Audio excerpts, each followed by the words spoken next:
A young billionaire visits a public school to make a donation and sees a poor girl playing alone with an empty lunchbox. She smiles and says, "I only bring the box so no one thinks I don't have any food." He opens the lunchbox and cannot hold back his tears when he sees what's inside.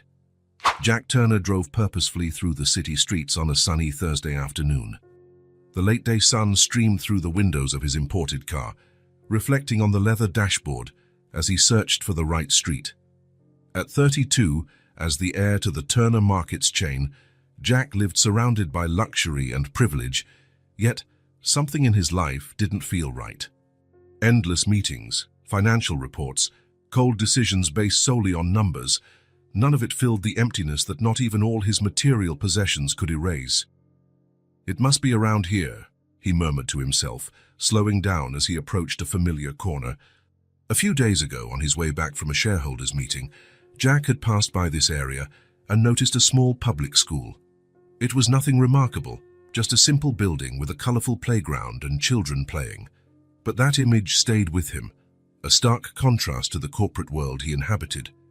Today, after yet another meeting that felt pointless, he decided he needed to do something different, something that mattered. When he finally spotted the school, Jack parked and spent a few minutes observing the building. Kids were running around the yard, their laughter reaching him even inside the car. An involuntary smile appeared on his face as he grabbed an envelope from the passenger seat. Time to do something worthwhile, he thought, stepping out of the vehicle. The warmth of the day hit him immediately. Jack loosened his expensive tie and walked toward the school entrance. His Italian suit stood out completely in that setting, making him feel somewhat out of place, but he didn't mind. He was there for a reason. At the school's entrance, a simple table displayed an almost empty box containing a few children's books. A handmade sign announced, "Book donations help our children dream." A middle-aged woman smiled when she saw him approaching. "May I help you, sir?" "Yes," Jack replied, holding the envelope firmly. "I'd like to make a donation to the school. Where can I speak to someone in charge?" "The office is at the end of this hallway," she indicated, looking at him with curiosity. It wasn't common to see men in suits at that neighborhood school. Jack followed the hallway, noticing the colorful drawings decorating the worn walls.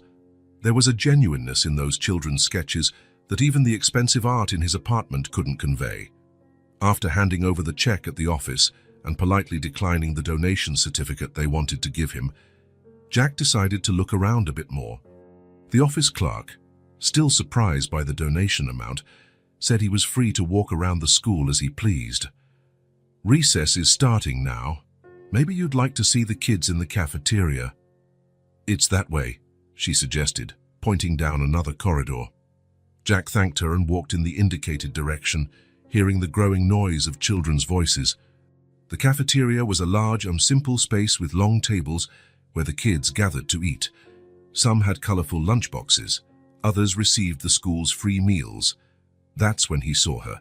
At a table in the far corner, sitting all by herself, a small, dark-haired girl with her hair in a braid was playing with a faded blue lunchbox. Unlike the other children, she wasn't eating. Instead, she pretended to serve food on imaginary plates, talking to herself as if she were in a restaurant. "Here's your special sandwich, Mum," the girl said to the empty air in front of her. "And for you, sir, I brought strawberry juice. It's the best in town." Jack felt something strange in his chest, a mix of fascination and sadness. While the other kids were eating and chatting in noisy groups, that girl was creating an entire world out of nothing. Her expression was so serious and focused that it felt like she truly believed in the plates she was serving. Without thinking too much about what he was doing, Jack walked over to her. "This restaurant looks amazing," he said with a gentle smile. "Is there a table available?" The girl looked up, surprised. Her big eyes grew even larger upon seeing an unfamiliar adult talking to her, but the surprise soon gave way to a radiant smile. "Yes, sir. Welcome to Emily's restaurant." Emily, so that was her name. Jack sat on the small bench across from her, feeling strangely at ease despite his legs barely fitting under the low table. "What do you recommend today?" he asked, joining in the game. Emily struck a serious, professional pose, placing her tiny hands on her hips. Our special is an everything sandwich with melted cheese and magic fries. And there's a surprise dessert. Sounds delicious, I'll have exactly that. With careful movements, Emily opened her lunchbox in front of him. Jack discreetly watched and saw that it was completely empty, except for a small note written in an adult's handwriting. He managed to read the words, "I'm sorry. I promise I'll send something tomorrow." Emily quickly closed the lunchbox, as if she didn't want him to see what was inside. Then she continued her game, pretending to gather invisible ingredients, preparing the imaginary sandwich with the concentration of a professional chef. "Here you go, careful, it's hot." Jack pretended to pick up the sandwich and took a big bite. The best I've ever tasted. How do you make it so delicious?" Emily smiled, a smile that lit up her entire face. Jack felt something shift inside him, as if a door that had been locked for years was finally opening. "It's the chef's secret," she replied, placing a finger to her lips. "Do you work here every day?" Jack asked, as he continued to pretend to chew. "Yes, except when it rains a lot. Then the restaurant closes because the roof leaks," she said matter-of-factly. "But tomorrow it'll be open. Will you come back?" The question, asked with such hopeful innocence, caught Jack off guard. He noticed that some kids at nearby tables were looking at them curiously. Some whispered, others giggled quietly. But Emily didn't seem to care. Her little imaginary world was more real and important than any outside judgment. "Of course I'll come back," Jack replied, feeling for the first time in a long while that he was making a promise he truly wanted to keep. The image of the empty lunchbox with that simple note wouldn't leave Jack's mind. A message from a mother to her child. "I'm sorry. I promise I'll send something tomorrow." Those words hit him like a punch to the gut, a promise of a better tomorrow, an apology. He imagined Emily's mother writing those words, trying to soften the reality for her daughter, promising something she might not be able to fulfill. While Emily kept serving imaginary food, telling stories about her regular customers and special dishes she invented, Jack watched her with growing admiration. How could such a small child create so much joy out of such a difficult situation? How could she maintain that dignity, that creativity, when the reality around her was so harsh? The bell rang, announcing the end of recess. Emily carefully closed the lunchbox. "The restaurant is closing now, sir. Come back tomorrow, okay?" "I will, I promise," Jack answered, with a sincerity that surprised even him. As the children headed back to their classrooms, Jack remained seated, staring at the faded blue lunchbox Emily carried so proudly. On his way back to the car, he couldn't shake the image of Emily serving imaginary food, preserving her dignity through creativity. The note, "I'm sorry, I promise I'll send something tomorrow," echoed in his thoughts. Back in his world of luxury and comfort, Jack spent the rest of the day distracted. During the following meetings, he saw Emily's face. In the financial reports, he thought of the empty lunchbox. At dinner in his spacious apartment, he looked at his own meal and, for the first time in years, felt deep shame. That night, lying in his expensive bed overlooking the illuminated city, Jack made a decision. Tomorrow, that note in Emily's lunchbox would become real. For her, there would be a different tomorrow. And for Jack too. Jack woke up earlier than usual the next morning. For the first time in a long while, he didn't need an alarm to get out of bed. The memory of Emily's empty lunchbox followed him throughout the night, and he already had a clear plan in mind. After a quick shower, Jack dressed in more casual clothes, jeans and a simple shirt, swapping his usual suit for something less intimidating. On his way to the school, he stopped at a department store as soon as it opened and chose a new, colorful lunchbox with stars and planets. Perfect, he thought, imagining Emily's smile. The next stop was a delicatessen. Jack wasn't quite sure what a small child like Emily would enjoy eating, so he asked the attendant for help. "It's for a little girl," he explained, feeling strangely embarrassed. "Something simple but good." The attendant smiled and prepared a turkey and cheese sandwich, some fresh-cut fruit, a natural juice, and a small chocolate brownie. While paying, Jack realized he was more nervous than at his most important business meetings. When he arrived at the school, The start-of-day rush was already over. Jack entered the office, carefully carrying the new lunchbox. "Good morning. I'd like to leave this for a student named Emily," he told the secretary. The woman looked at him with a mix of curiosity and suspicion. "Are you a relative?" "No, I'm a family friend," Jack improvised. "I came by yesterday to make a donation and met Emily. She told me sometimes she doesn't bring lunch, so I thought I'd help." The secretary hesitated, examining Jack and then the lunchbox. "I could call her teacher if you prefer," he offered, sensing he needed to clarify his intentions. At that moment, the office door opened and a young teacher walked in carrying some papers. "Mrs. Miller, can you help me with—" She paused upon seeing Jack. "Oh, sorry. I didn't realize someone was here." The secretary seized the opportunity. "This gentleman came to bring a lunch for Emily. You're her teacher, right?" The young teacher nodded, looking at Jack with interest. "Yes, Emily's in my class. Are you related to her?" "Actually, no," Jack explained again. "I met Emily yesterday and wanted to do something nice for her. I brought this lunchbox and some food." The teacher smiled, a genuine smile that lit up her face. "That's very kind of you. Emily is a wonderful child. If you'd like, you can give it to her in person during recess. It'll mean a lot more to her." Jack accepted the offer, feeling immediate relief. Seeing Emily's reaction was exactly what he wanted. For the next 2 hours, Jack waited in a nearby cafe, answering emails on his phone without really focusing. When he finally returned to the school in time for recess, his heart was pounding like a teenager's. Emily's teacher awaited him at the entrance to the cafeteria. "She's inside, at the same table as yesterday," she said with a knowing smile. Jack walked in, immediately spotting Emily alone at her corner table, once again playing with her old, empty lunchbox. He approached slowly, hiding the new, starry lunchbox behind his back. "Is the restaurant open today?" he asked with a smile. Emily looked up, and her face lit up as she recognized him. "You really came back." "I promised, didn't I? And I brought something for you." Jack placed the new starry lunchbox on the table. Emily stared at it, then at Jack, her eyes wide with surprise. Is it for me?" "All yours. And look, there's something inside." Gently, as if handling a precious treasure, Emily opened the new lunchbox. Her eyes sparkled at the sight of real food inside. A real sandwich and juice. And a brownie. She looked at Jack, her expression shifting between joy and confusion. "But why?" Jack sat down beside her, feeling a lump in his throat. "Because I loved your restaurant, and every good chef deserves to taste real food sometimes, don't you think?" Emily nodded seriously. Then, with a gesture that took Jack completely by surprise, she leaned forward and gave him a quick hug. "Thank you, mister." "My name is Jack," he said, feeling unexpectedly moved.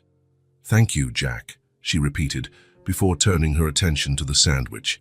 She took a bite and smiled with her mouth full. "It's really good." Jack watched Emily eat with appetite. After a few bites, she stopped and looked around as if searching for someone. "Do you want to share with me? There's plenty," she offered. The spontaneous generosity of the girl, even after going hungry, touched Jack deeply. "No, that's all yours." "I already ate our thanks." Emily continued eating, but now she spoke between bites, as if the real food had opened the door to a real conversation, too. "My mom's going to be happy. She gets sad when there's no food to pack for me and my little sister." "You have a sister?" Jack asked, genuinely interested. "Yeah, Lily. She's still little, only 3. She goes to daycare. The teacher there gives her food." Emily paused to take a sip of juice. "My mom works a lot, you know. She cleans houses now." "Cleans houses?"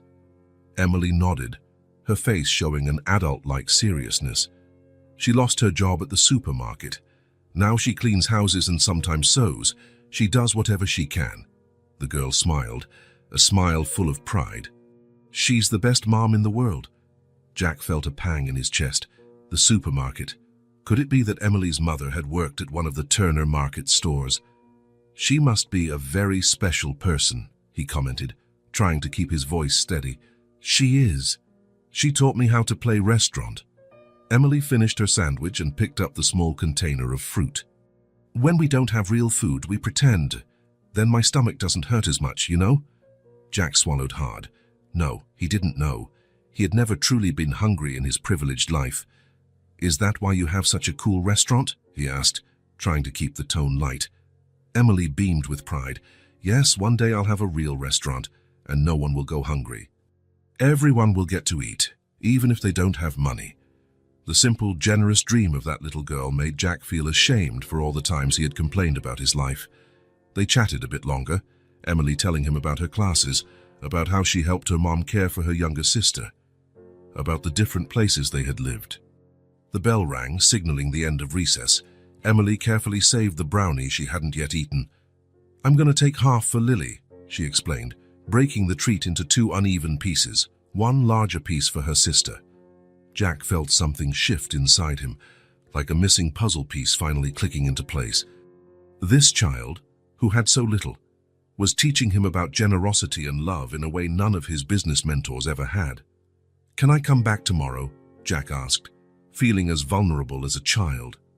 Emily's face lit up again. Yes. Emily's restaurant is always open for you. She grabbed both lunchboxes, the old one and the new one, and ran off to join the line of children heading back to class. Halfway there, she turned and waved to Jack. He waved back, with a smile that rose from the depths of his soul. Jack knew something had changed inside him, something that had no return. And for the first time in years, he wasn't afraid of it. On the contrary, he felt truly alive. The Turner Market's corporate office occupied the top 3 floors of a downtown skyscraper. From his office on the top floor, Jack could see the entire metropolis stretching out to the horizon. Normally, that view made him feel powerful, on top of the world. Today, however, he could only think of how small Emily seemed at her corner table in the school cafeteria. 3 days had passed since he'd brought the lunchbox to Emily. 3 days in which he kept his promise to come back, always bringing a different lunch. 3 days in which he learned a bit more about her through simple conversations during school recess. But today, Jack was back in his own world.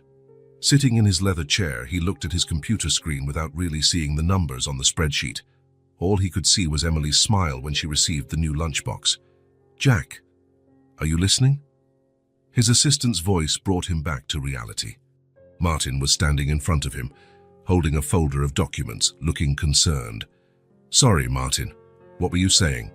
The board meeting. It starts in 5 minutes. Jack nodded, running a hand over his face. Right. I'm on my way.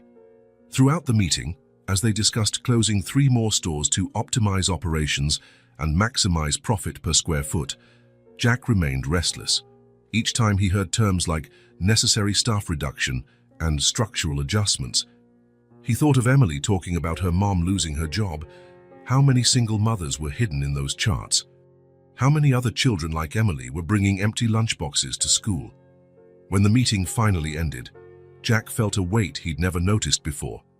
Instead of returning to his office, he decided to leave early. He needed to clarify his thoughts, to better understand what he was feeling. The next day, Jack cancelled his appointments and drove to Emily's school. He was determined to find out more, to gain a deeper understanding of the situation. The principal welcomed him into her small office, looking genuinely pleased to see him again. Mr. Turner, Emily won't stop talking about you and the lunchboxes. It's a beautiful thing you've been doing. Jack smiled, feeling uncomfortable with the praise. It's the least I can do. Actually, I'd like to know more about her situation, so I can help in a more effective way. The principal sighed, her expression growing more serious. Emily is one of our brightest students. Did you know that? She has an incredible imagination and an adaptability most adults lack. I've noticed, Jack agreed. She told me about her mom who lost her job and now works cleaning houses. Yes, Rachel Miller, a remarkable woman. The principal flipped through a folder on her desk. She's always present at school meetings, even with 2 jobs. She never complains, but I can see how hard it's been since she lost her stable job. Jack felt a growing curiosity. Do you happen to know Emily's mother's full name, and maybe where they live? The principal studied him for a moment, as if gauging his intentions. Mr. Turner, may I ask what your real interest is in this family? Jack wasn't prepared for such a direct question. He hesitated, searching for the right words. Meeting Emily made me want to help more directly. Maybe I can do something that truly makes a difference for them. The principal seemed to evaluate his words, looking for signs of dishonesty or hidden motives. Whatever she saw must have satisfied her, because her expression softened. The mother's name is Rachel Miller. She picked up a paper and jotted something down. And here's their address. Jack held the paper carefully. Thank you. I'm trusting you, Mr. Turner, the principal added seriously. Jack nodded, feeling the weight of that trust. He returned to his car and looked at the address in his hands. It was a modest neighborhood, far from the city center where he lived. Checking his watch, he realized it was time to meet Rachel Miller. The neighborhood where Rachel and Emily lived was on the outskirts of the city. Jack drove slowly, noticing the simple, well-kept houses, some with small front gardens and others with bicycles resting against low walls. Children played on sidewalks, enjoying the late afternoon sunshine. As he followed the GPS, the landscape changed subtly. The houses became smaller, more crowded together. Some small apartment buildings appeared among them. Jack reduced his speed even more, checking the house numbers. He finally found the address. It was a small two-story building with a worn but clean facade. Potted plants decorated the entrance, and an external staircase led to the second floor. Jack parked across the street and stayed there for a few minutes, just observing. What was he doing? What right did he have to barge into this family's life? What would he say when the door opened? He was about to give up when he saw Emily coming down the external stairs, holding the hand of a young woman who was carrying a smaller child in her arms. Emily wore the same school uniform, but somehow looked different, lighter, more childlike, away from her chef role at school. The woman with her, Rachel, he assumed, was simply beautiful in a natural way. Dark hair like Emily's, in a hastily pinned bun, a tired but kind face and wearing simple, mile-worn clothes. The younger girl, presumably Lily, was practically a tiny version of Emily. Jack got out of the car, feeling his heart race. Emily spotted him immediately. "Look, Mom, it's Jack," she exclaimed, letting go of her mother's hand and running toward him. Rachel stopped, suddenly alert, pulling the younger daughter closer while Emily hugged Jack's legs with the easy familiarity children show when they trust someone. "Hi, Emily." Jack smiled at the girl, then looked at Rachel, who observed him with a mix of curiosity and caution. "Hello, I'm Jack Turner. Sorry for showing up unannounced." Rachel walked over slowly, still holding Lily. "Emily talks a lot about you," she said in a soft yet firm voice. "You're the Lunchbox man." Jack felt his face grow warm. "The principal gave me your address. I hope you don't mind." A brief silence fell between them, broken by Emily tugging at Jack's hand. "Want to see our place?" "It's small, but it's nice. I help clean up every day," Rachel intervened. "Emily, I'm sure Mr. Turner is busy. He probably just came to say hello." "Actually," Jack hurried to say, "if it's not a bother, I'd love to see it." Rachel examined him for a moment, as though trying to determine if he posed any danger. Finally, she nodded slightly. "We don't have much to offer, but you're welcome to a cup of coffee." Their apartment was on the second floor. It was small, with only 2 rooms besides the bathroom, but impeccably clean and organized. The living room doubled as a kitchen and dining area, with a small table against the wall. A well-kept but worn sofa took up the opposite wall. A few toys were neatly stored in a colorful box in the corner. "Please, have a seat," Rachel indicated the sofa, placing Lily on the floor, who ran to the box of toys. "I'll make some coffee." "No need to trouble yourself," said Jack, awkwardly sitting on the small sofa. "It's no trouble," Rachel replied with a faint smile. "It's the least I can offer someone who's been so kind to my daughter." While Rachel prepared the coffee, Emily sat next to Jack, excited to show him her little nook in the living room, a small shelf with library books and drawings taped to the wall. "That's you," she said, pointing to a colorful drawing where a tall man in a suit held what appeared to be a lunchbox. "And that's me, with the new lunchbox you gave me." Jack felt a lump in his throat. "It's beautiful, Emily." "Here's Mom." Emily pointed to another figure in the drawing. "And here's Lily. We're a family." Jack noticed he was also in Emily's family drawing. and it moved him deeply. Rachel returned with 2 cups of coffee, placing them on the small table. "Emilia, please take your sister to the bedroom for a bit. I want to talk to Mr. Turner." "He's just Jack, Mom," Emily corrected with a child's simplicity. "Come on, Lily, let's play restaurant." When the girls left, Rachel sat at the other end of the sofa, holding her cup in both hands as if seeking warmth. "Thank you," she said simply, "for what you've been doing for Emily." "It's nothing," Jack responded, feeling oddly embarrassed. "Emily is an amazing kid." "Yes, she is," Rachel smiled, a proud maternal smile. "But it's not common for a stranger to care like this, especially someone like you." "Someone like me," Rachel gestured vaguely. "Your car, your clothes, it's obvious you come from a different world than ours." Jack couldn't argue. She was right, of course. "Emily told me about her restaurant," he said, trying to fill the silence. Rachel lowered her eyes, and Jack realized he'd touched on a sensitive point. "That was my idea," she admitted, her voice softer. When we had no real food to pack in her lunchbox, I told her to pretend it was a restaurant." She paused, taking a sip of coffee. "I never imagined she'd take it so seriously." "It's an incredible idea," Jack said sincerely. "Turning something sad into a game." Rachel met his gaze for the first time since they sat down. "You do whatever you have to for your kids, Mr. Turner, to protect them so they don't feel the weight of it all." Something in the way she spoke, in the quiet dignity of her words, made Jack want to know more. "Emily mentioned you lost your job," he ventured cautiously. Rachel nodded, placing her cup on the table. "I used to work as a cashier at Turner Markets. I was there for almost 10 years. One day they announced that store was closing. They let me go by email, no explanation, no plan. Since then, I clean houses, sew, whatever comes my way, all to keep food on the table, sometimes not even that." Jack felt as though someone had punched him in the stomach. Turner Markets, his family's company, the company he helped run. Rachel paused and smiled, looking toward the bedroom, where the girls' laughter could be heard. "But my daughter, she never complained. She'd take her empty lunchbox and still smile. She said it was only temporary. And she'd write notes to herself when I couldn't." Jack listened in silence, his throat tight. Something inside him was beginning to change definitively. This was no longer just a sad story about a stranger's family. It was a direct consequence of the decisions his family, and he himself, made every day without considering the people behind the numbers. "That must have been hard," he managed to say finally. Rachel shrugged, a gesture that carried both resignation and strength. "That's life for people like us. Doors close, and you have to find windows. What matters is that my girls are healthy and together. We have a roof, and most days, food. That's more than many have." Jack glanced around the small, clean apartment, listened to the girls laughing in the next room. He thought of his own penthouse, huge and empty.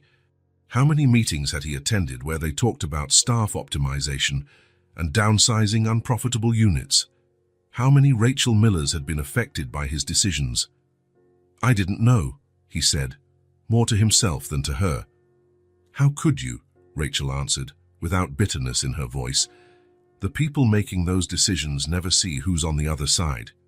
To them, we're just numbers on a spreadsheet." A heavy silence settled between them, broken only by the girls' laughter in the other room. "I want to help," Jack said finally, looking directly at Rachel. "Really?" Rachel studied him for a moment, as if trying to read his true intentions. "Why? Why do you care what happens to us?" It was a fair question, and Jack had to be honest. "Because Emily showed me something I'd never seen before. Her courage, her imagination, her generosity even when she had nothing to give." He paused, choosing his words. "I want to do something that truly matters, for the first time in my life." Rachel didn't respond immediately. From the bedroom, they heard Emily explaining to Lily how to serve customers in her imaginary restaurant. "You seem like a good man, Jack," Rachel said at last, "but we don't need charity. We need dignity, honest work, knowing tomorrow won't be worse than today." Jack nodded, feeling the weight of those simple, truthful words.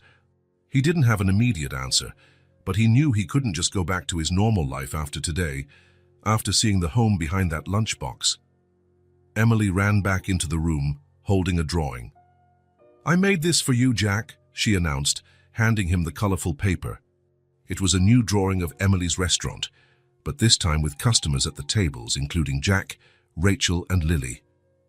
"It's the best restaurant in the world," Jack said, his voice choked with emotion. He looked at Rachel and saw something in her eyes, a mix of motherly protectiveness, pride, and perhaps, just maybe, a faint glimmer of hope. Jack walked down the stairs of the small building with heavy steps. The sky was already darkening, painting the city in deep shades of blue. Rachel's words still echoed in his mind. Turner Markets, his company, his family, his responsibility. Sitting in his car, he didn't start the engine right away. He needed a moment to process everything he'd discovered. Sometimes life's coincidences were cruel. Of all the children with empty lunchboxes, he'd found Emily, the daughter of a former employee of his family's company. The image of Rachel describing how she was fired by email after 10 years of loyal service wouldn't leave his mind. No explanation, no plan. Those words would haunt him for a long time. He finally started the car and drove back toward downtown. The lights of shops and restaurants seemed offensively bright now, the faces of people on the sidewalks blissfully unaware of the Rachels and Emilys of the world. The concierge at his luxury building greeted him with the usual deference. "Good evening, Mr. Turner," Jack replied automatically, taking the elevator up to his penthouse. Never before had the contrast between his life and that of people like Rachel been so glaring. His apartment, spacious and elegantly decorated, suddenly felt too large, too cold. Jack tossed his keys on the table and headed to his home office. He needed to confirm a suspicion that was now eating him up inside. He turned on his computer and logged into the company network. He had access to practically all corporate documents, a privilege of his last name. He started searching for records of store closures over the past few years. Unit 237, East Side Neighborhood, closure approved on 01/17. The file appeared on the screen, and Jack opened it with a racing heart. The report was cold and technical, like all corporate documents: profitability analyses, cost projections, recommendations for reallocating assets. In the Human Resources Impact section, an attachment listed the employees who would be laid off. Jack ran his finger over the screen, looking for a specific name, and then there it was: Miller, Rachel A., senior cashier, 9 years and 8 months of service, dismissal with no recommended relocation. A chill ran down his spine. Jack faintly remembered that meeting. It was at the start of the year, one among dozens of similar meetings. He had signed off on the approval without asking many questions, trusting the finance and operations department's analyses. Continuing his search, he found the template email that had been sent to employees. Impersonal, direct, almost mechanical. "Dear employee, we regret to inform you that, due to the company's strategic reorganization, the unit where you work will be discontinued within 30 days. We are sorry to say that your position will be eliminated, with no possibility of relocation at this time." Jack closed the email, feeling nauseous. That was what Rachel had received after almost a decade of service. A standard form, probably without even her name spelled correctly in some cases. In the corner of the screen, he noticed the list of document approvers. His name was there, along with his digital signature. He had agreed to all of it, without ever thinking about the real people behind the numbers. Jack stood up and walked to the window. The city glowed below, thousands of lights representing thousands of lives. How many of those lights belonged to people who had been affected by his decisions? How many children like Emily, at that very moment, were playing with empty lunchboxes because he had signed a document without considering the consequences? The weight of responsibility fell on his shoulders like never before. It wasn't just sadness he felt, it was deep remorse, a guilt he couldn't ignore.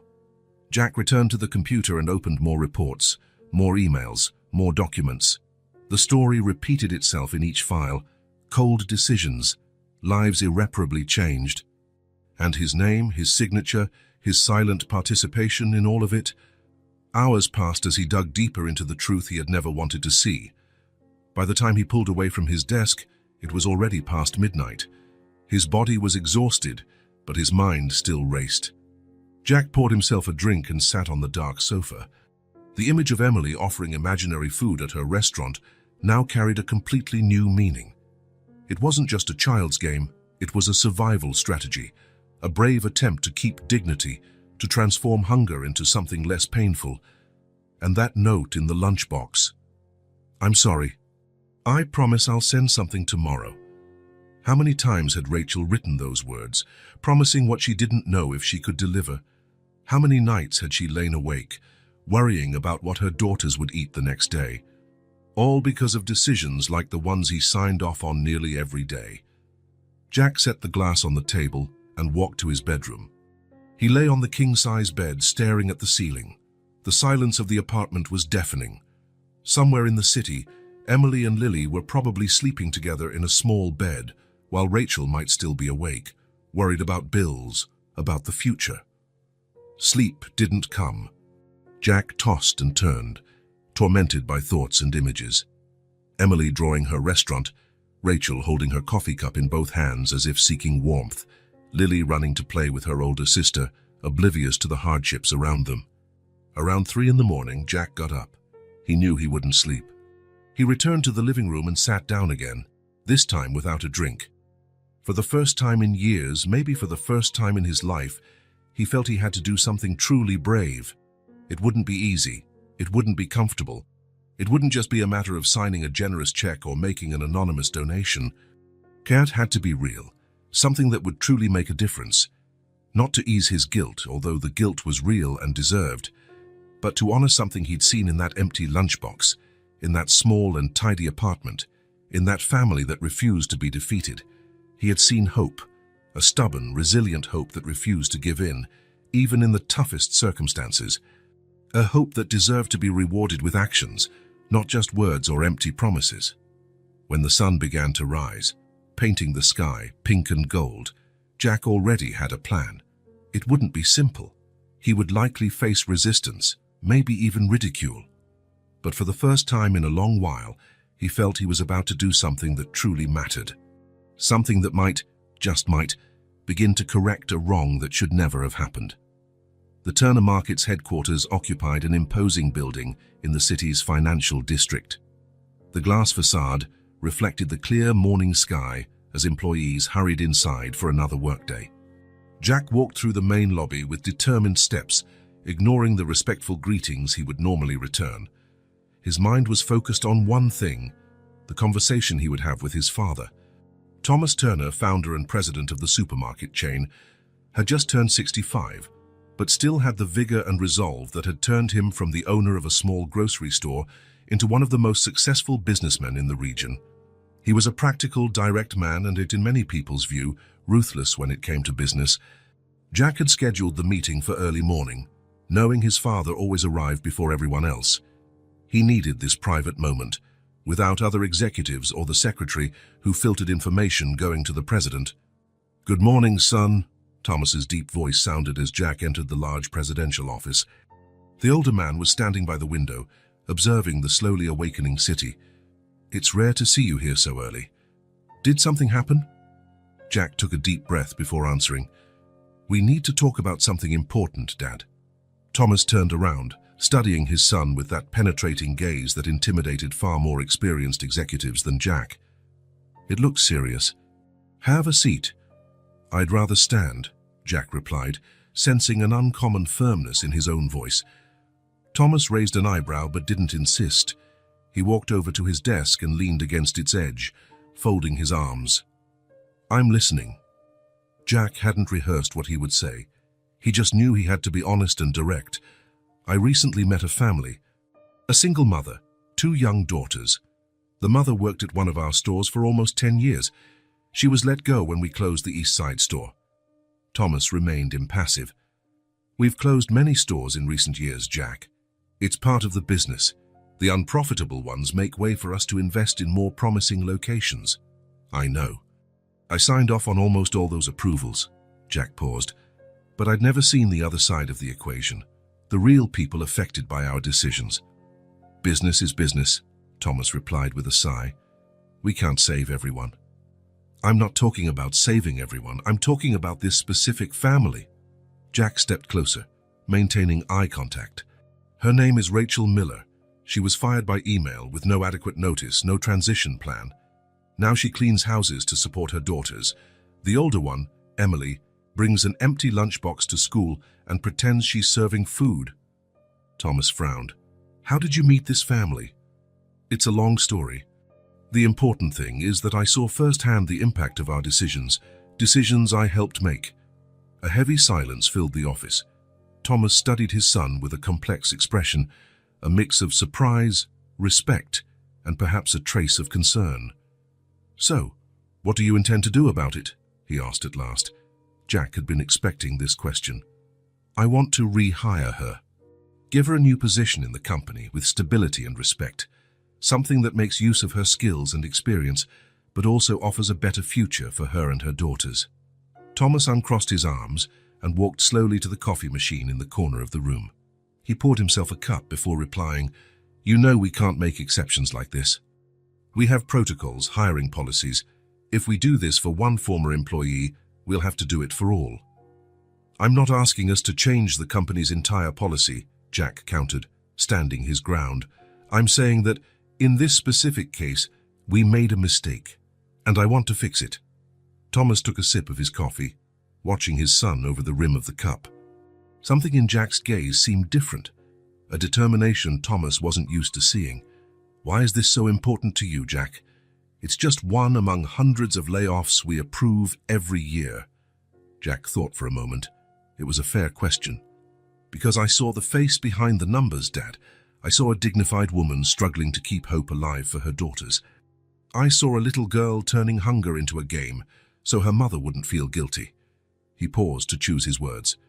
And because I know we can do better, that I can do better. Thomas set his cup on the desk and studied his son in silence. Behind his serious expression, something like pride began to form. Are you willing to take personal responsibility for this? He finally asked. Find a suitable position for her, train her if necessary, ensure it works for the company and for her. I am, Jack answered without hesitation. That's exactly what I want to do.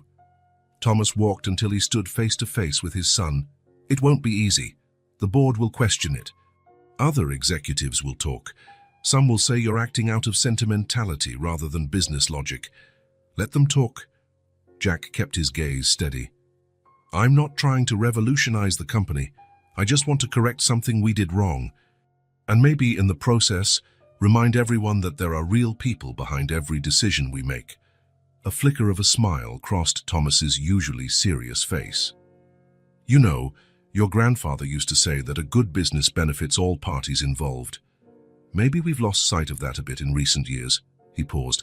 All right, Jack. You have my approval to rehire her. But it's your responsibility entirely. Jack nodded, accepting the challenge. Thank you, Dad. Don't thank me yet, Thomas replied, returning to his desk. The hardest part is yet to come. You'll have to tell this woman the truth, who you are, and what role you played in her dismissal. Then you'll have to convince her to come back to the same company that discarded her. Jack had already thought of that. The idea of revealing his identity to Rachel scared him, but he knew it was necessary. I know, and that's what I plan to do. I don't want to hide anything. I want to fix this mistake in the most honest way possible. Thomas sat down in his chair, regarding his son with a new expression, as if truly seeing him for the first time. You've changed, Jack. What happened? Jack thought of Emily and her imaginary restaurant, of Rachel and her quiet dignity, of Lily and her uncertain future. Let's just say I finally understand the real meaning of what we do here, he replied simply. When he left his father's office, Jack felt a mix of relief and apprehension. The easiest part was done. Now he had to face Rachel, tell her the truth, and hope she'd accept his proposal. It wouldn't be an easy conversation. But nothing that truly matters ever is, a lesson he was only beginning to learn. Jack drove slowly through the streets of the neighborhood, each block bringing him closer to a conversation that could change everything or end before it began.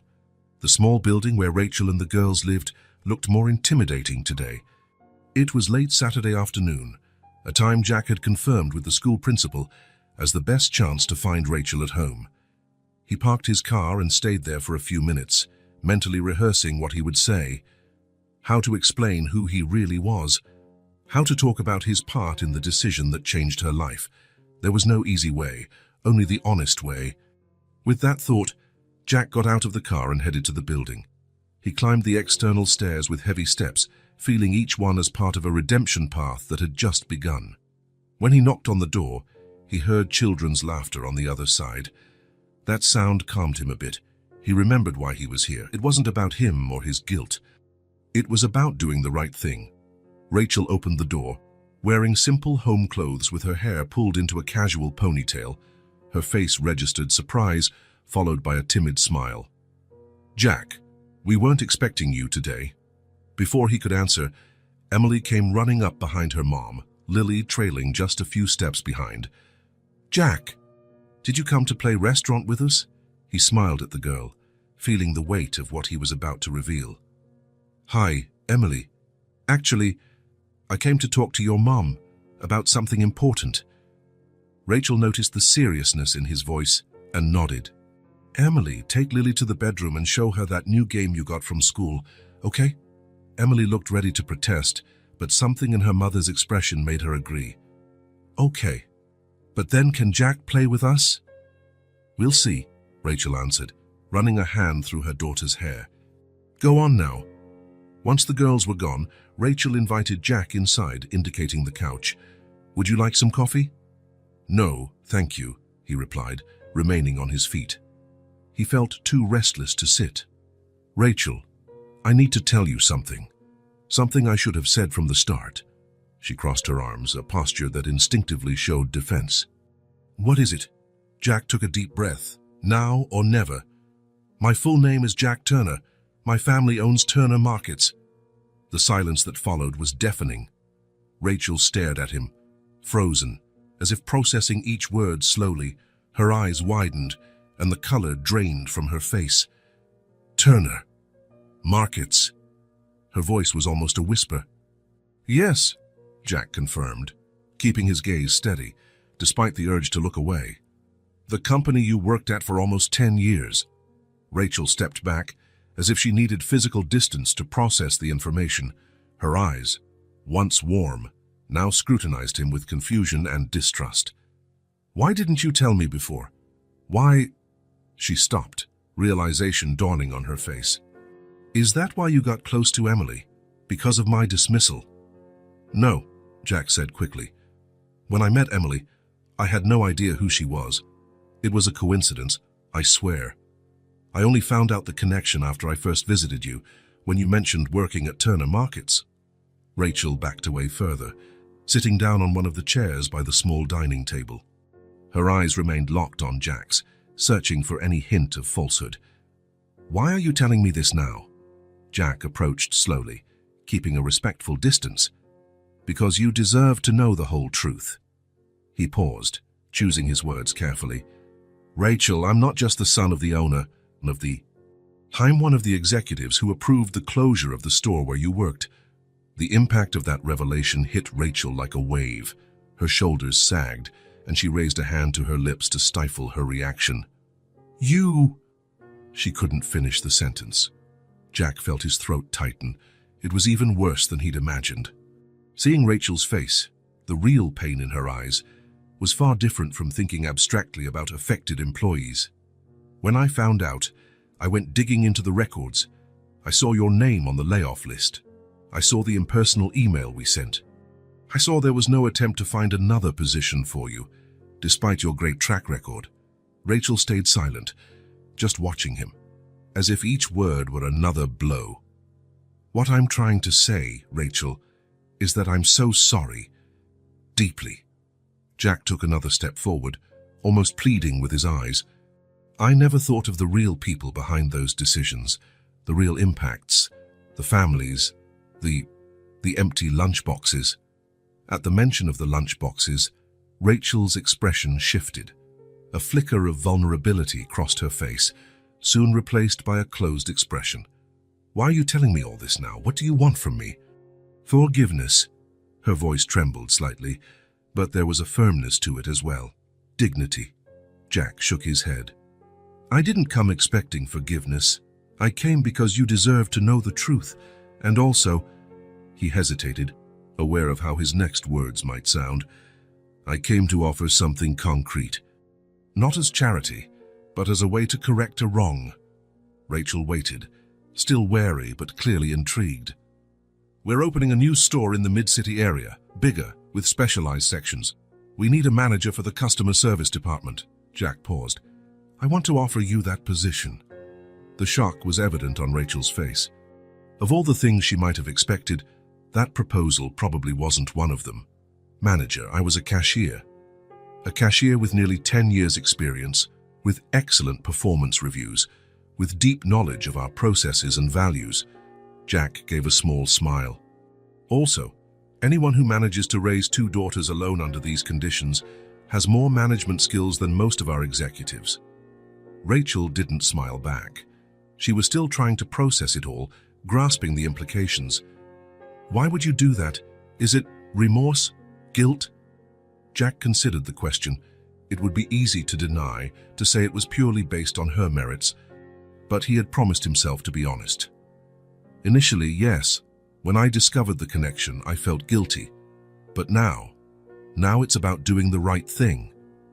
He took a chance and sat on the sofa, reducing the physical distance without invading her space. Rachel, you deserve this job. You have the qualifications, and the company would be better with people like you in leadership positions. In the other room, they could hear Emily serving food in her imaginary restaurant, telling Lily stories about their regular customers. The sound seemed to soften something in Rachel, who glanced briefly toward the bedroom before focusing on Jack again. What if I say no? Then I'll respect your decision. I'll keep visiting Emily if you allow me to, and I'll try to find other ways to help, without invading your privacy or hurting your pride. Rachel stayed silent for several minutes. Jack waited, giving her the time she needed. What would the salary be? She finally asked, her tone pragmatic. Jack named a figure more than twice what she had earned as a cashier. Rachel's eyes widened slightly, but she recovered quickly. And benefits? Healthcare? Comprehensive, for you and the girls. Stability? A 2-year contract with protective clauses. Renewable based on performance, but with guarantees. Rachel slowly nodded, studying him as if trying to read his soul through his eyes. Why should I trust you now, Jack Turner?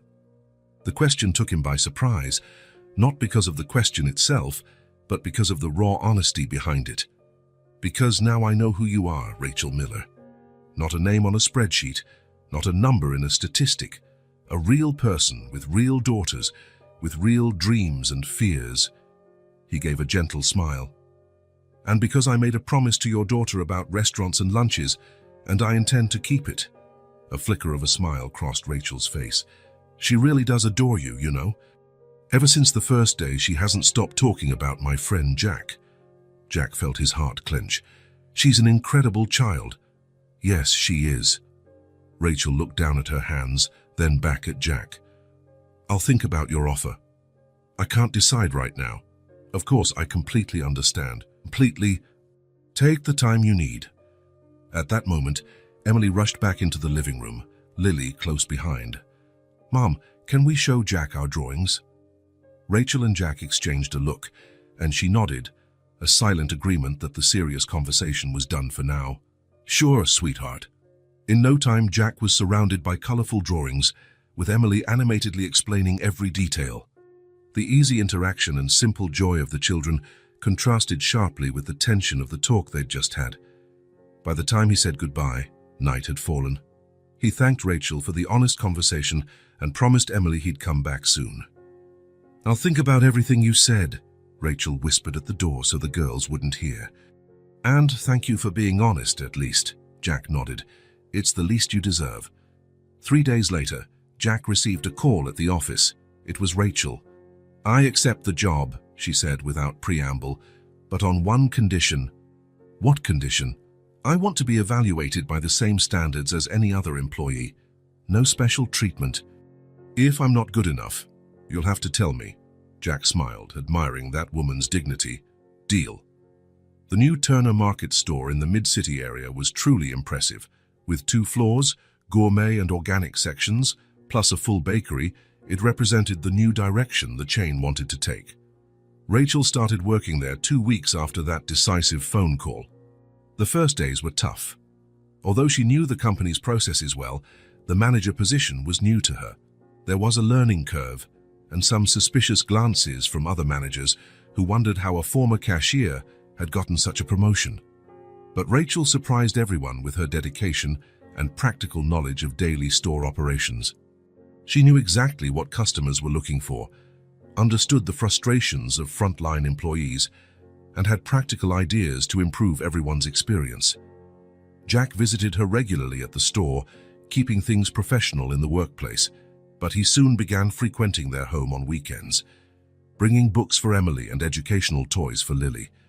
A month later, Rachel received her first paycheck. The next day, Jack noticed something different about her: freshly cut hair, new clothes, and a sparkle in her eyes he'd never seen before. "The girls already have new lunchboxes," she commented with a smile during a coffee break.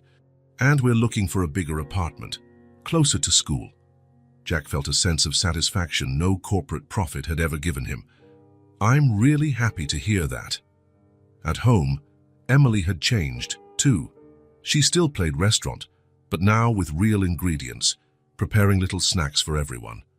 Her smile, always present, seemed even brighter, and her colorful drawings now showed a happy family: herself, Lily, Rachel, and more often, Jack. The relationship among the three, Jack, Rachel, and Emily, grew quietly with every visit, every conversation, every shared meal. There were no grand declarations or lavish promises, just mutual respect and a genuine affection that developed naturally. For Jack, these visits became the high point of his week. In his large, empty apartment, he often found himself thinking of the simple coziness of their home, Emily's genuine excitement at seeing him arrive, Rachel's quiet strength in facing each challenge with dignity and determination. Rachel, in turn, blossomed in her new role. Financial security not only let her provide better care for her daughters, but also allowed her to rediscover her own self-confidence. She went back to studying, taking night courses in management to enhance her professional skills. "They talk about you all the time," Rachel mentioned one night when Jack stayed for dinner. The girls were already asleep, and they were sharing a cup of tea in the small kitchen. "Especially Emily. You've become part of her family." Jack felt something stir inside him. "You two have become part of my life as well, in a way I never imagined." Rachel studied him for a moment with that penetrating look that seemed to see beyond appearances.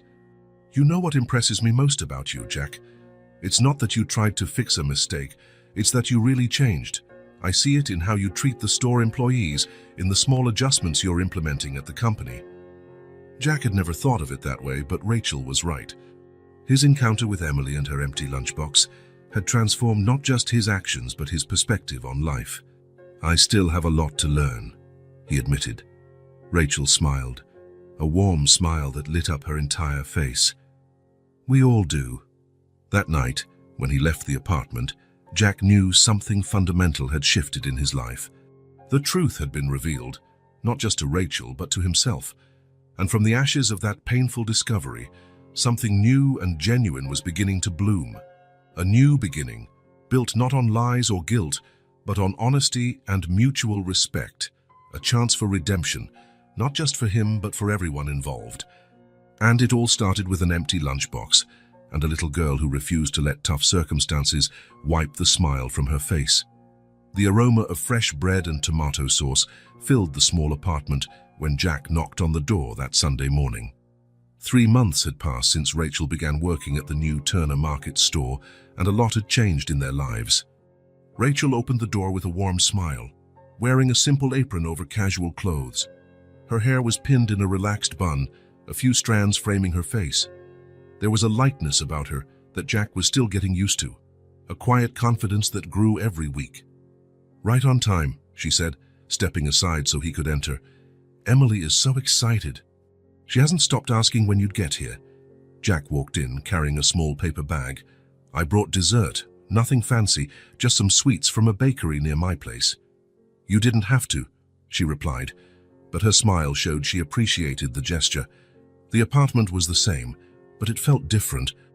Small new touches, some colorful cushions on the sofa, pictures on the walls, new curtains, made the space even cozier. They weren't expensive items, just careful choices that reflected a newly found financial stability. "Jack!" Emily's enthusiastic voice came from the small open-concept kitchen. She ran toward him, wearing a tiny apron that matched her mom's. "You really came. Come see, I'm helping with the pasta." Jack crouched down to receive her hug, a ritual that had become routine between them. "I wouldn't miss it for the world, and judging by the smell, it's going to be the best pasta in town." Emily grabbed his hand and pulled him toward the kitchen. I stirred the sauce, and I put the cheese in. Mom let me cut the tomatoes, too, with a real knife. "Under my supervision," Rachel added, smiling as she followed them. The small kitchen was bustling with activity. Lily, seated in her high chair, played with modeling clay at a little table, creating colorful shapes while watching her sister and mother cook. "What can I do to help?" Jack asked, genuinely wanting to participate. Rachel seemed about to say it wasn't necessary, as usual, but stopped herself. "You can make the salad. The ingredients are already set aside."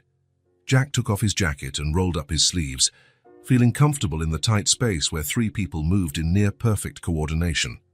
Emily narrated every step of the pasta-making process with the intensity of someone hosting a cooking show. "We used to do this every Sunday at our old apartment," she told him as she sprinkled more cheese on the pasta. "But then it got hard, because my mom worked a lot and didn't have money to buy the good stuff. Now we do it again." Rachel and Jack exchanged a glance over Emily's head, a look full of unspoken meaning. Children's simple honesty often revealed more than lengthy adult conversations. "And what's the best part of cooking?" Jack asked, trying to divert from the emotional moment he saw in Rachel's eyes. "Eating afterward," Emily replied, prompting laughter from everyone. Food prep continued amid stories and laughs. Rachel described her early kitchen disasters when trying to impress Emily's grandmother.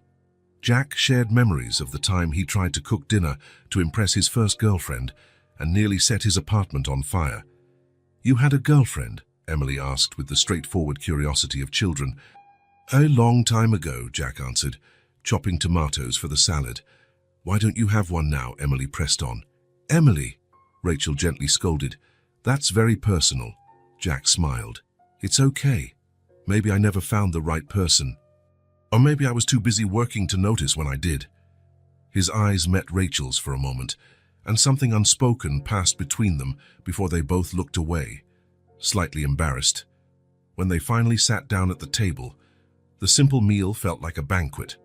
Homemade pasta with fresh tomato sauce, a crisp salad, still warm bread, and some roast chicken Rachel had prepared earlier. Nothing fancy or expensive, but made with care and affection. "Can we say thanks?" Emily asked, extending her hands to her mom and Jack. Rachel nodded, holding Lily's hand with one of hers and Emily's with the other. Jack completed the circle, holding hands with both girls. The gesture was new to him, but strangely comforting. "Thank you for the food," Emily began with ease, "for the tasty pasta, for my family, for my mum who smiles more now, for Lily who's learning to talk better, and for Jack, who came into our lives and made everything better." Jack felt a lump in his throat. The simplicity and sincerity of those words struck him with unexpected force. The meal flowed naturally, like a family accustomed to sharing moments. Lily made a little mess with her pasta. Emily talked about school and her friends. Rachel discussed the challenges and successes of her managerial position. Jack shared stories from his childhood that he had never told anyone before. At some point, Jack realized he was laughing more than he had in years.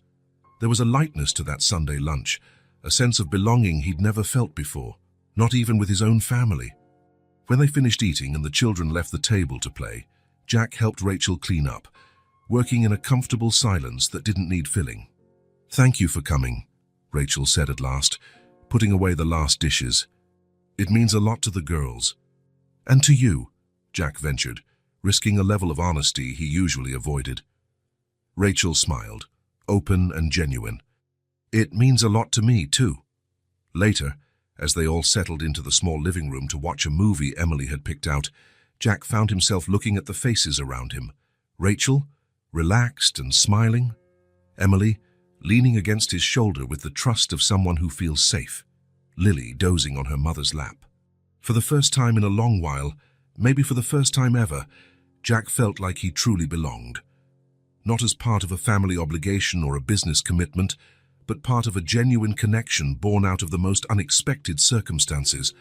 Emily looked at him and smiled, her eyes filled with that innocent wisdom only children have.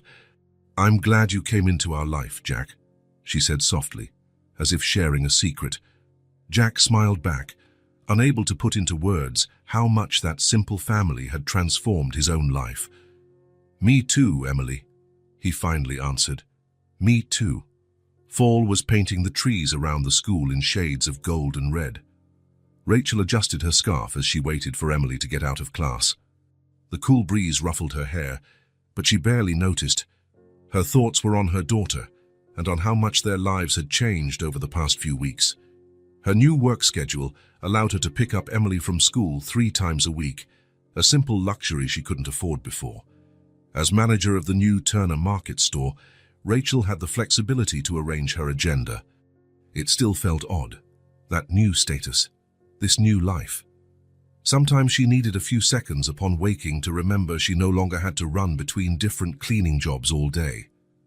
Leaning against her modest car, recently purchased with her savings, Rachel observed other parents who, like her, were waiting for their children.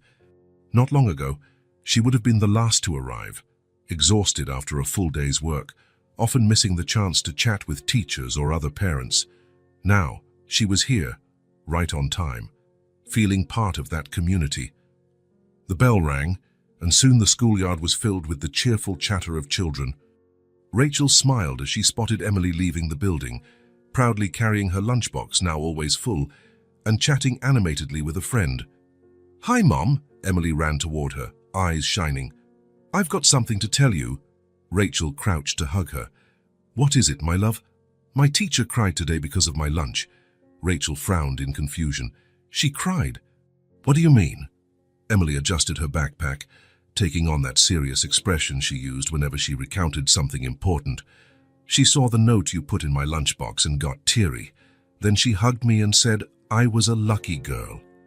Rachel felt warmth rising to her cheeks. That morning, she'd tucked a simple note in Emily's lunchbox. "Hope you like it. Love, Mom." A small gesture, almost trivial for many families, but it meant everything to them. "She asked us to show what we had in our lunchboxes so we could talk about healthy eating," Emily continued as she got in the car. "When I opened mine, she saw the sandwich cut into a heart shape and the note. She read it out loud, and then her voice got weird." Rachel smiled as she started the car. Miss Jenkins, Emily's teacher, knew their story well. She had seen Emily's empty lunchbox during those difficult times and had witnessed the restaurant game Emily invented to cope with it. "How did you feel, honey?" Emily thought for a moment, fiddling with the latch on her lunchbox.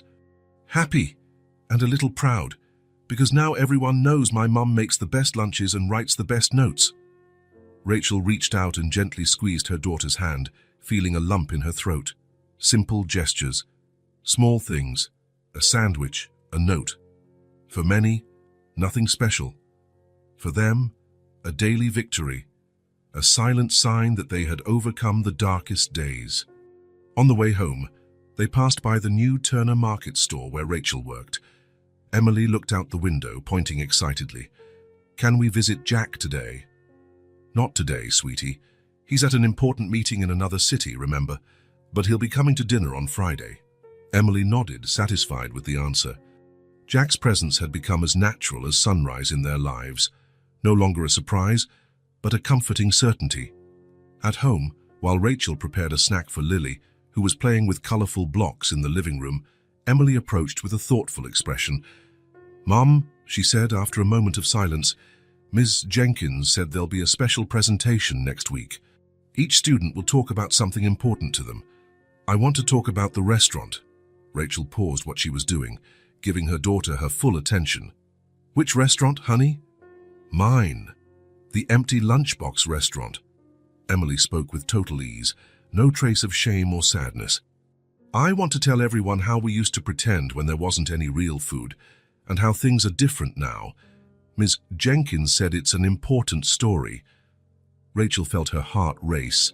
It was surprising how Emily could discuss that difficult time with such maturity, turning a potentially painful memory into something valuable.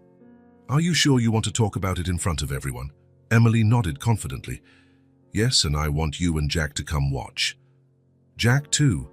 He's part of the story, isn't he? He was the first one who saw my restaurant and asked for an imaginary sandwich. Rachel couldn't disagree. Jack had come into their lives because of that empty lunchbox, and now it was impossible to imagine a future without him. I'll invite him, then, she promised, going back to preparing Lily's snack. But her mind was now filled with thoughts of how drastically life had changed in the last few months. That night, after the girls were asleep, Rachel called Jack. He was in another city for a conference on corporate social responsibility, a new interest he'd developed over the last few months. Emily wants you to come to her school presentation, Rachel explained, sitting on the small balcony of their new apartment, gazing at the city lights. She's going to talk about the Lunchbox restaurant. There was a moment of silence on the other end of the line. She isn't embarrassed to talk about it, Jack finally asked. Rachel smiled, even though he couldn't see it. No, for her, it's just part of the story, something that happened, and something we overcame together. Together, Jack repeated softly. It's amazing how she turned something potentially painful into a positive lesson. She's always been like that. Even in the hardest times, Emily found a way to see beauty, to create something special. Rachel paused, feeling a warm comfort in talking about her daughter. Maybe that's why she touched you so deeply the first time you met. She changed my life, Jack replied simply. You both did. Those words hung between them, heavy with unspoken meaning. Rachel's heart sped up slightly. So, will you come to her presentation? She asked, returning to the original topic. I'll be there. I wouldn't miss it. The week flew by. Rachel used her day off to help Emily prepare her presentation. Together, they organized pictures of the original lunchbox, decided what Emily would say, and practiced a few times. The ease with which Emily spoke about those tough times both surprised and moved Rachel. Jack returned from the conference on Thursday and spent Friday night with them, listening to Emily rehearse her presentation one last time. Sitting on the small living room couch, with Lily asleep on his lap, Jack watched Emily with admiration that warmed Rachel's heart. The day of the presentation finally arrived. The classroom was decorated with colorful posters and flowers for the special occasion. Parents and guardians crammed themselves into tiny chairs meant for children, creating a nearly comical scene of adults squeezed into miniature seats. Rachel and Jack sat together at the back of the room, trying to ignore the curious looks from other parents. Jack's regular presence in Emily's life had inevitably sparked speculation within the small school community. I'm nervous, Rachel whispered, smoothing the simple but elegant dress she'd chosen for the event. Jack smiled, a smile seemingly reserved for her alone. It's going to be great. Emily is great. Ms. Jenkins began the event, explaining that each student would talk about something meaningful in their lives, a person, an object, a memory. The presentations started, with kids going up one by one to the makeshift stage at the front of the room, talking about pets, vacation trips, and favorite toys. When it was Emily's turn, Rachel felt Jack reach for her hand and give it a brief squeeze, a silent gesture of support they'd grown accustomed to sharing. Emily looked tiny in front of the audience, but her posture was confident. She held up her old, faded blue lunchbox in one hand and the new, colorful one Jack had given her in the other. My name is Emily Miller, and I'm going to talk about how food is a form of caring. The simplicity and depth of that opening statement caught everyone off guard. For such a small child, it was an extraordinarily profound observation. This is my old lunchbox, Emily continued, lifting the worn object. Before, we didn't have much money, and sometimes it stayed empty. But my mom taught me to pretend it was a restaurant. Rachel felt her eyes burning. Next to her, Jack sat still, absorbing every word. I used to pretend to serve food to other kids.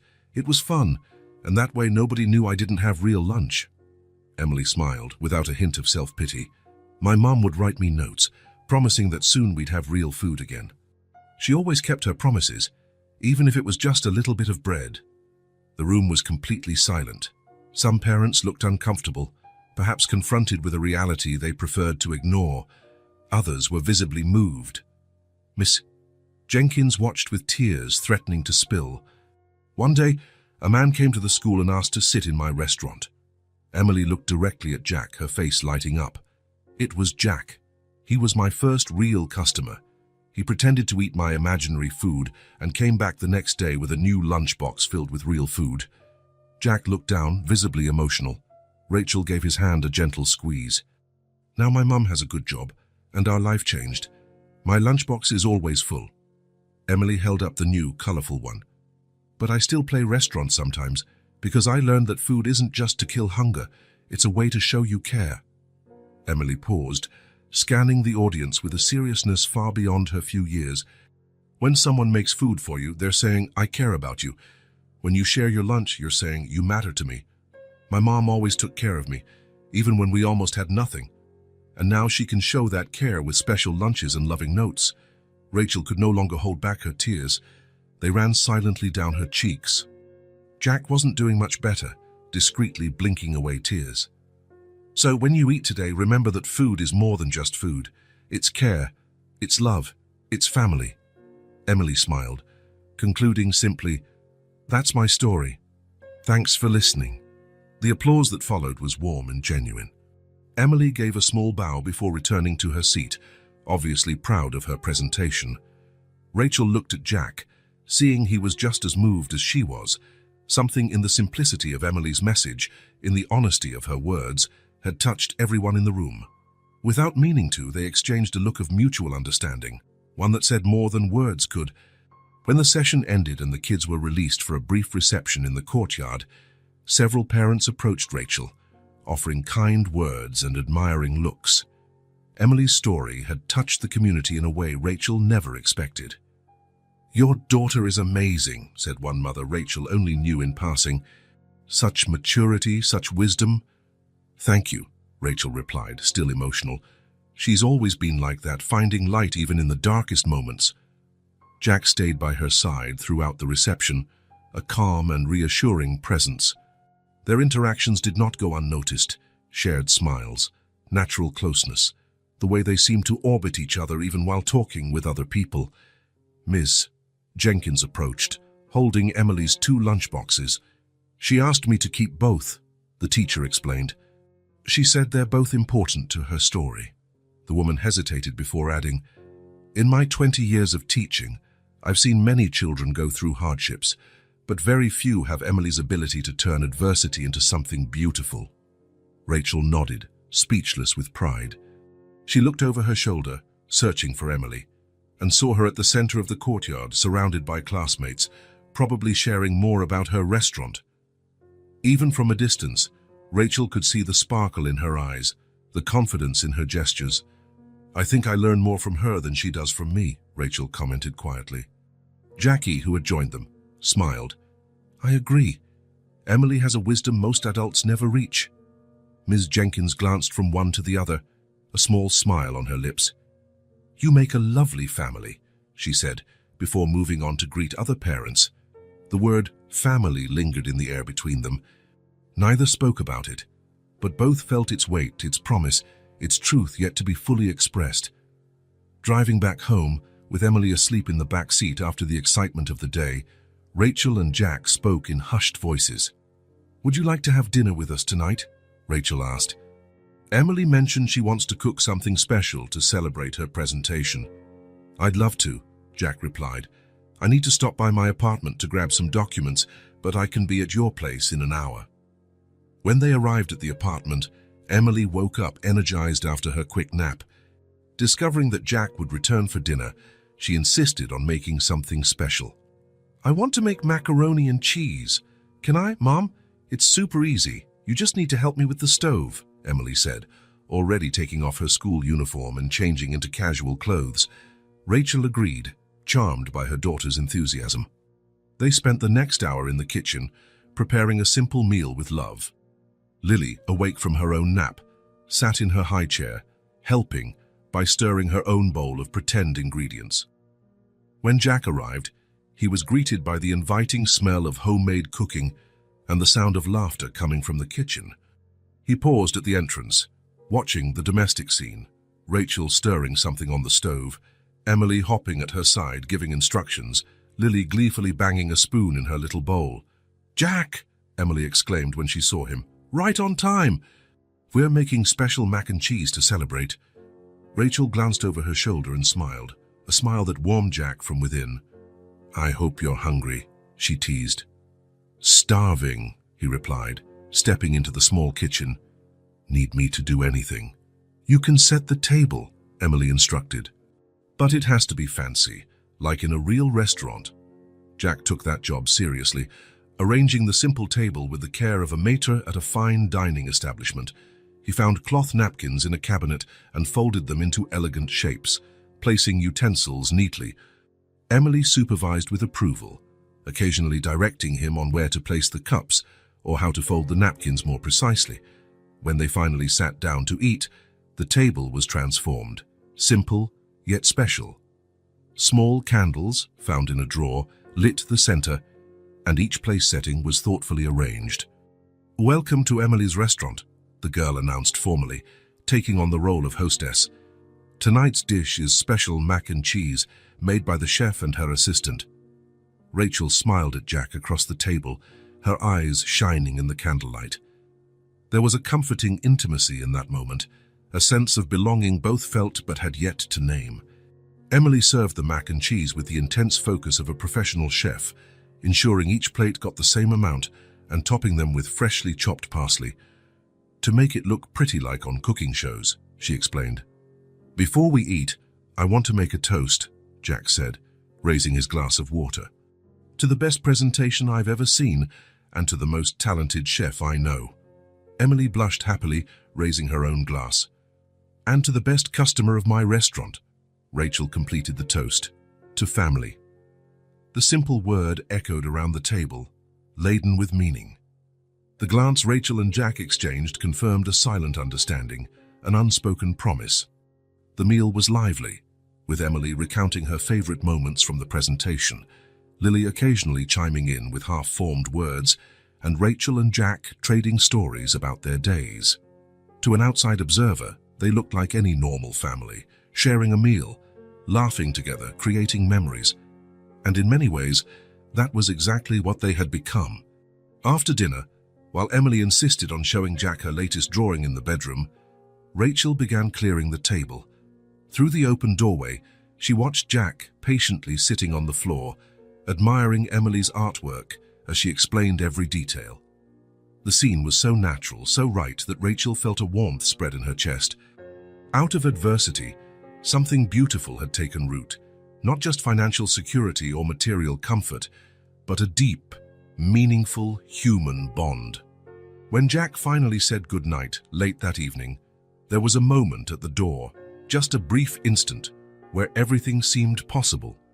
Rachel felt his gaze linger on her lips, saw his slight inclination forward, then his respectful, hesitant retreat. "Thank you for dinner," he said quietly. "It was perfect." "Anything made with love tastes good," Rachel replied, echoing Emily's words from her presentation. Jack smiled, understanding the reference. "See you tomorrow." "See you tomorrow," she affirmed. After closing the door, Rachel returned to the kitchen to finish cleaning. On the table, she found the napkin Jack had used, folded carefully into a heart shape. Underneath it, a hastily scribbled note that read, "Food is love, family is strength. Thank you for letting me be part of it." Rachel tucked the note into a kitchen drawer, along with the other little treasures she collected, Emily's drawings, Lily's early scribbles, and now this scrap of paper symbolizing a new beginning, a new possibility, a future once deemed impossible. Simple things, little things, notes in lunchboxes, family dinners, glances exchanged by candlelight, simple things that turn out to be the strongest of all. Spring skies were a clear, bright blue as Jack parked his car in front of the school. The shade of a blossoming tree protected the vehicle from the early afternoon sun. He glanced at his watch. He was 10 minutes early for dismissal. He'd arrived sooner on purpose, to have a few moments to think. Over the past months, this modest school had become a special place in his life. It was where everything began, where he had met Emily and her little imaginary restaurant. In a way, it was where he himself had been reborn. Jack smiled at how his routine had changed. Beforehand, his days were filled with endless meetings, purely numbers-based corporate decisions, and lonely nights in his luxury apartment. Now, his schedule included Wednesday dinners at Rachel's house, picking Emily up from school on Mondays and Thursdays, and even attending school meetings. His life had gained a purpose beyond the Turner name, beyond the family business, beyond gathering wealth and power. Rachel and her daughters had shown him a world where small gestures carried deep meanings, where genuine human connections mattered more than material achievements. The distant sound of the school bell broke his reverie. Jack got out of the car and walked toward the gate, joining the other parents and guardians waiting there. Some greeted him warmly, his regular presence no longer raised eyebrows. Soon, the schoolyard filled with the vibrant energy of kids pouring out of classrooms. Jack looked for Emily among the sea of matching uniforms, finally spotting her as she emerged from the main building. She spotted him immediately, her face breaking into a radiant smile. She ran toward him, backpack bouncing, her dark hair in the same slightly messy side braid as always, a bit undone after a day of classes. "Jack, you made it," she exclaimed, throwing her arms around him in the complete abandon that only children muster. "As promised," he replied, lifting her briefly before setting her down. "How was your day?" Emily adjusted her backpack and took Jack's hand as naturally as if they'd been doing it her whole life. "It was awesome.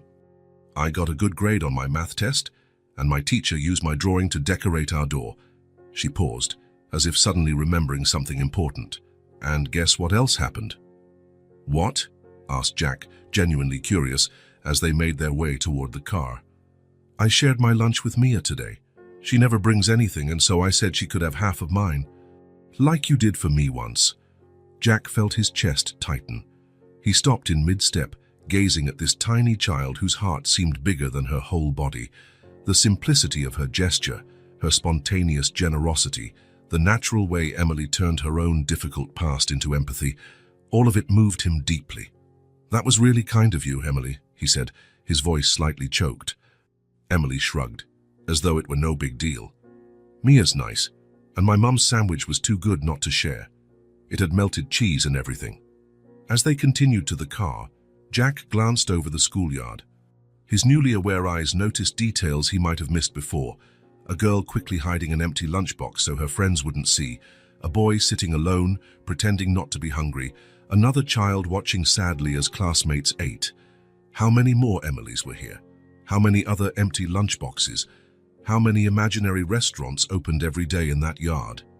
In the car, Emily chatted happily about school, about Mia, about a science project she was working on.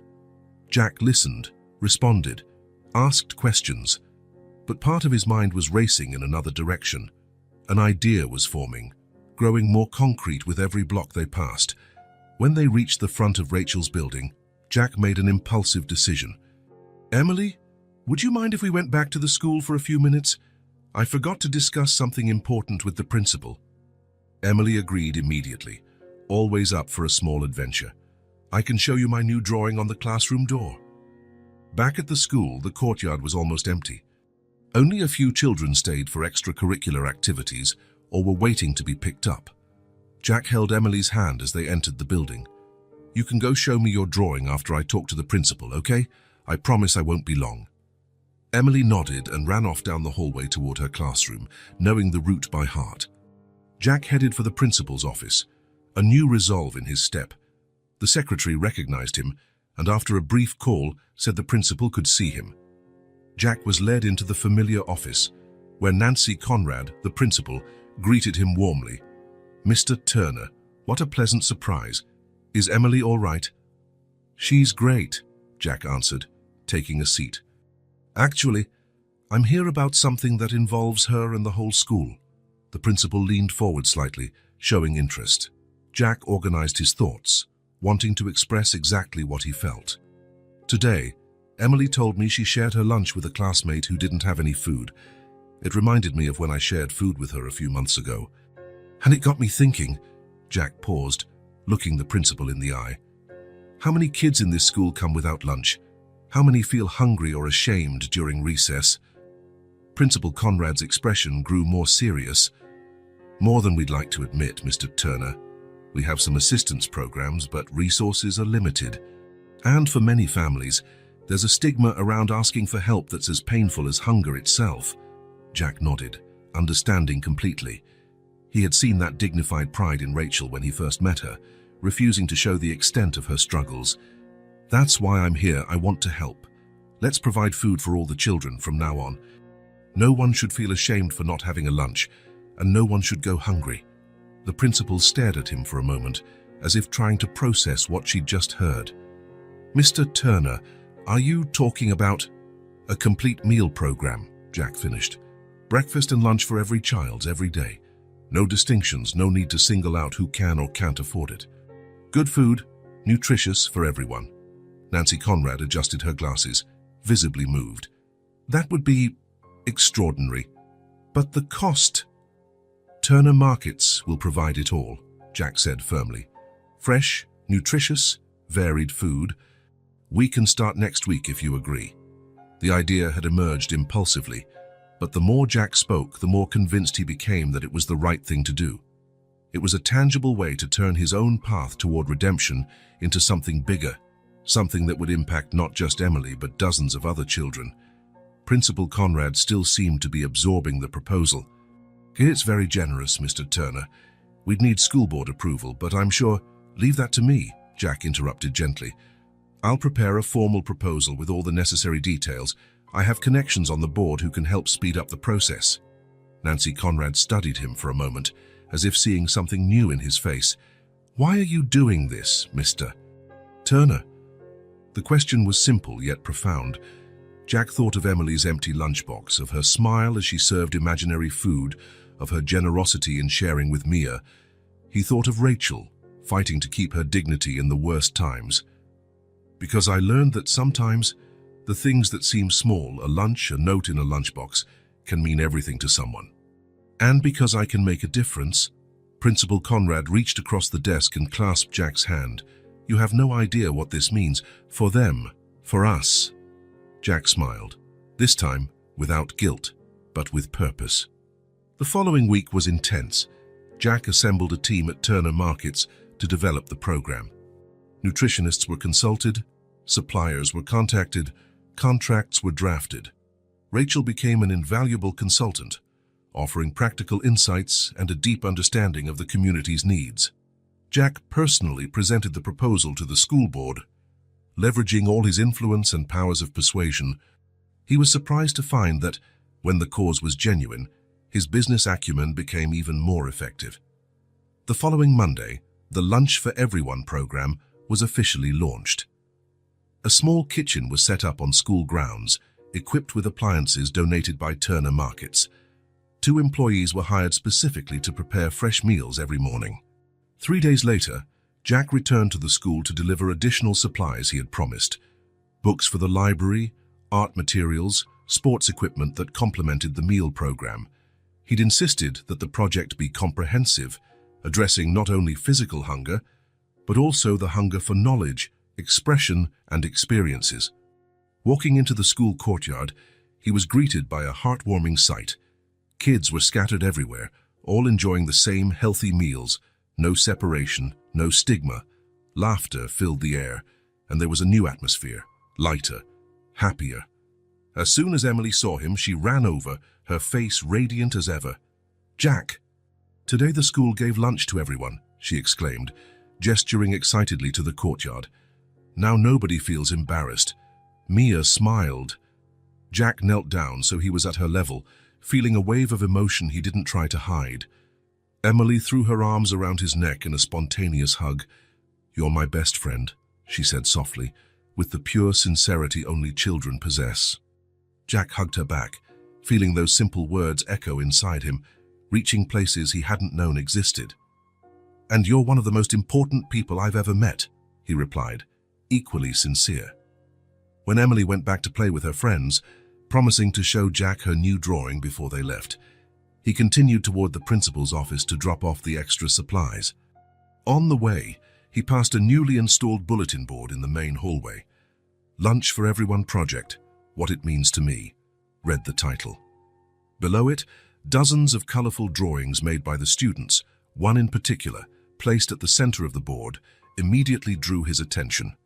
It showed a little girl with a braid standing next to a tall man holding a lunchbox, surrounded by smiling children. In the corner of the paper, in childish, crooked letters, was written, "Thank you, Jack." The drawing was simple, done with a child's limited technique, but it conveyed an emotion and gratitude that touched Jack deeply. He stood there, just taking it in, absorbing the significance of this little token of thanks. A gentle hand touched his shoulder. Jack turned to see Rachel beside him, smiling that smile that had become an anchor in his life. "The principal called me after you left yesterday. I asked for a few hours off today to see the program in action," she explained. "This is incredible, Jack. What you've done, I have no words." Jack looked at the board again, at the cheerful faces drawn by the kids. "I didn't do it alone. The idea may have been mine, but the inspiration..." He turned to Rachel. "The inspiration came from you all." They stood side by side in silence, gazing at the drawings. They didn't need words to express what they were feeling. They had become part of each other's lives in ways neither could have imagined that first day with an empty lunchbox. Silently, honestly, maybe forever. Across the hallway, Emily watched them with a knowing smile, as if aware of a secret the adults were just discovering. In her backpack, she kept the note her mom had placed in her lunchbox that morning. "We have something today, and you'll share, but only share the lunch. The love is all yours." But Emily knew the truth. Love never shrinks when shared. Like the lunch she'd shared with Mia, or the food now given to everyone, love only grows when freely offered. Tomorrow, there will be more. And today, there was more too.